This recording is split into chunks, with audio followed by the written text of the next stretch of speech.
Hi friends, പുതിയൊരു വീഡിയോയിലേക്ക് സ്വാഗതം. ഇത് സൈക്കോളജിയിലെ പ്രധാനപ്പെട്ട ചോദ്യങ്ങൾ, UP സ്കൂൾ LP സ്കൂൾ എക്സാമുകൾ അതിന് ബേസ് ചെയ്തിട്ടുള്ള പ്രീവിയസ് ഇയർ ക്വസ്റ്റ്യൻസ് ആണ്. ഇത് NCA എക്സാമിൻ്റെയാണ്. UP school teacher NCA എക്സാമാണ്. അതിൻ്റെ ഒരു പ്രീവിയസ് ക്വസ്റ്റ്യൻസ് ആണ്.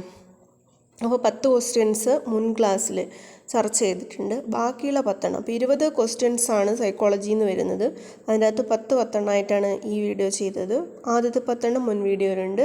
അപ്പോൾ ഈ 10 ക്വസ്റ്റ്യൻസ് നമുക്ക് നോക്കാം. ഇത് ഞാൻ ഓഡിയോ ആയിട്ടാണ് ചെയ്തിരിക്കുന്നത്, ടൈപ്പായി ചെയ്തിട്ടില്ല. അപ്പോൾ ഓഡിയോ ക്ലാസ്സിൽ എല്ലാവർക്കും സ്വാഗതം. താഴെ കൊടുത്തിരിക്കുന്നവയിൽ ബുദ്ധിമാപനത്തിന് ഉപയോഗിക്കുന്നത് എന്ത് എന്നുള്ള ചോദ്യമാണ്. അപ്പോൾ WAIS. അപ്പോൾ ഇതിനകത്ത് ഓപ്ഷനായിട്ട് കാറ്റ്, ടാറ്റ്, വെയ്സ്, MMPI അങ്ങനെ കൊടുത്തിട്ടുണ്ട്. Option A WAIS. അടുത്ത ചോദ്യം, 7ാം ക്ലാസ്സിലെ ലീഡറാണ് വിദ്യ. ക്ലാസ്സിലെ മറ്റു കുട്ടികളുമായി അവൾ നല്ല ബന്ധം സ്ഥാപിച്ചിട്ടുണ്ട്. തീരുമാനമെടുക്കാനുള്ള കഴിവ്, പ്രശ്നങ്ങൾക്ക് പരിഹാരം കണ്ടെത്താനുള്ള കഴിവ്, സഹകരണ മനോഭാവം, അനുതാപം എന്നീ കഴിവുകളും വിദ്യയ്ക്കുണ്ട്. വിദ്യയുടെ ഈ കഴിവുകൾ എന്തിനെയാണ് സൂചിപ്പിക്കുന്നത് എന്നാണ്. എന്തിനെ സൂചിപ്പിക്കുന്നു? ഇതിൽ കൊടുത്തത് ബഹുമുഖ ബുദ്ധിയാണോ, ബുദ്ധിശക്തിയാണോ, ആത്മീയ ബുദ്ധിയാണോ, വൈകാരിക ബുദ്ധിയാണോ എന്നുള്ളതാണ്. ഉത്തരം വൈകാരിക ബുദ്ധിയാണ്. ഓപ്ഷൻ B വൈകാരിക ബുദ്ധി. സഹപാഠികളുടെ ഒരു ചെറുസംഘം ഒരു പൊതുദ്ദേശം മുൻനിർത്തി പ്രവർത്തിക്കുന്നത് എങ്ങനെ ആണ് വിശേഷിപ്പിക്കുന്നതെന്നാണ്. സഹപാഠികളുടെ ചെറുസംഘം ഒരു പൊതു ഉദ്ദേശം മുൻനിർത്തി പ്രവർത്തിക്കുന്നത് ഉദ്ദേശാധിഷ്ഠിത പഠനമാണോ, അല്ലെങ്കിൽ ഗ്രൂപ്പ് പഠനമാണോ, സഹപഠനമാണോ, സഹകരണാത്മക പഠനമാണോ എന്നുള്ളതാണ് ഉത്തരം. ഓപ്ഷൻ D സഹകരണാത്മക പഠനം. സഹകരണാത്മക പഠനം. അടുത്തത്, കേരളത്തിലെ സ്കൂളുകളുടെ വിവരം രേഖപ്പെടുത്തിയിട്ടുള്ള പോർട്ടൽ ഏതാണെന്നുള്ളതാണ്. കേരളത്തിലെ സ്കൂൾ വിവരം രേഖപ്പെടുത്തിയ പോർട്ടൽ സമഗ്ര, സ്കൂൾ വിക്കി, വിക്കിപീഡിയ, GSUIT ഇതൊക്കെ ഓപ്ഷൻസ് ആണ്. ഉത്തരം A മാത്രം. സമഗ്ര. എന്താണ് സമഗ്ര?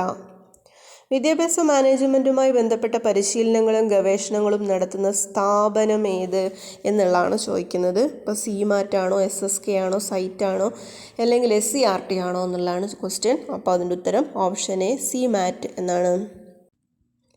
അടുത്തത്, മരങ്ങൾക്ക് ജീവികളെപ്പോലെ ചലനശേഷി വന്നാൽ അതിൻ്റെ ഫലങ്ങൾ എന്തെല്ലാമായിരിക്കും? താഴെ കൊടുത്തിരിക്കുന്നവയിൽ എന്തിൻ്റെ വികാസമാണെന്നാണ് ചോദിക്കുന്നത്.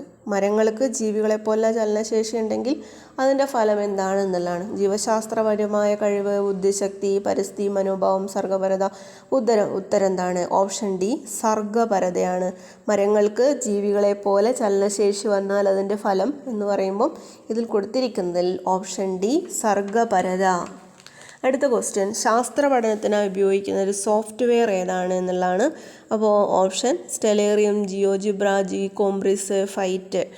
അപ്പം ഉത്തരം ഓപ്ഷൻ A സ്റ്റെലേറിയം. ശാസ്ത്ര പഠനത്തിനായി ഉപയോഗിക്കുന്ന സോഫ്റ്റ്വെയർ ആണ് സ്റ്റെലേറിയം. ശാസ്ത്ര പഠനത്തിന് ഉപയോഗിക്കുന്ന സോഫ്റ്റ്വെയർ സ്റ്റെലേറിയം. അടുത്ത ക്വസ്റ്റ്യൻ 18ാമത്തത്, ജന്മനാ അംഗവൈകല്യമുള്ള കുട്ടി നഴ്സറി ക്ലാസ്സിൽ പോയിരുന്നില്ല. അതിനാൽ 1ാം ക്ലാസ്സിലെത്തിയപ്പോൾ മറ്റു കുട്ടികളെപ്പോലെ ഭാഷാശേഷി നേടാൻ കഴിഞ്ഞില്ല. അപ്പോൾ വികസനത്തിലെ ഏത് തത്വമാണ് എന്നുള്ളതാണ് ഇവിടുത്തെ ചോദ്യം. അപ്പം ഓപ്ഷൻ ആണെങ്കിൽ വികാസം ക്രമീകൃതമാണ്, വികാസം പരിവർത്തനമാണ്, ശരീരഭാഗങ്ങളുടെ വികസനം വ്യത്യസ്ത നിരക്കിലാണ്, വികാസ മേഖല പരസ്പരം ബന്ധപ്പെട്ടിരിക്കുന്നു. ഇതൊക്കെയാണ്. അപ്പോൾ 18ന് ഉത്തരം പറഞ്ഞിരിക്കുന്നത് ഓപ്ഷൻ D ആണ്. വികാസ മേഖലകൾ പരസ്പരം ബന്ധപ്പെട്ടിരിക്കുന്നു. വികാസ മേഖലകൾ പരസ്പരം ബന്ധപ്പെട്ടിരിക്കുന്നു. അതിന് 19ാമത്തത്, ഇന്ത്യയുടെ എല്ലാ സംസ്ഥാനങ്ങളും അവയുടെ തലസ്ഥാനങ്ങളും കൃത്യമായി ഓർത്തെടുക്കുന്നൊരു കുട്ടി ഏത് തരം ഓർമ്മയാണ് ഉപയോഗിക്കുന്നത്? അപ്പോൾ 19ൻ്റെ ഉത്തരം പറഞ്ഞത് എന്താണ്? അർത്ഥപരമായ ഓർമ്മ എന്നാണ്. അപ്പോൾ ഓപ്ഷൻ്റെ അകത്ത് സർഗപരമായ ഓർമ്മയാണോ, പ്രക്രിയാപരമായ ഓർമ്മയാണോ, ഇന്ദ്രിയ ഓർമ്മയാണോ എന്നൊക്കെ ചോദിക്കുന്നുണ്ട്. അപ്പോൾ അർത്ഥപരമായ ഓർമ്മ. ഇന്ത്യയുടെ എല്ലാ സംസ്ഥാനങ്ങളും അവയുടെ തലസ്ഥാനങ്ങളും കുട്ടി കൃത്യമായി ഓർത്തെടുക്കുന്നു എങ്കിൽ അത് അർത്ഥപരമായ ഓർമ്മയാണ്. ഇനി 20ാമത്തത്, താഴെ കൊടുത്തിരിക്കുന്നവയിൽ ഏതു മാർഗമാണ് പ്രത്യേക പരിഗണന അർഹിക്കുന്ന കുട്ടികളുടെ വിദ്യാഭ്യാസത്തിന് ഉപയോഗിക്കുന്നത്? അപ്പോൾ എന്തൊക്കെയാണ് ഇതിൽ കൊടുത്തിരിക്കുന്നവയെല്ലാം എന്നാണ്. ഇപ്പോൾ സാങ്കേതിക സമീപനമുണ്ട്, ബഹു ഇന്ദ്രിയ സമീപനം, വ്യക്തിഗത ബോധന സമീപനം. ഇതിലെല്ലാം തന്നെ എന്താണ് പ്രത്യേക പരിഗണന അർഹിക്കുന്ന കുട്ടികളിൽ പെട്ടവയാണ്. താഴെ കൊടുത്തിരിക്കുന്നവയിൽ ഏത് മാർഗമാണ് പ്രത്യേക പരിഗണന അർഹിക്കുന്ന കുട്ടിക്ക് വേണ്ടത്?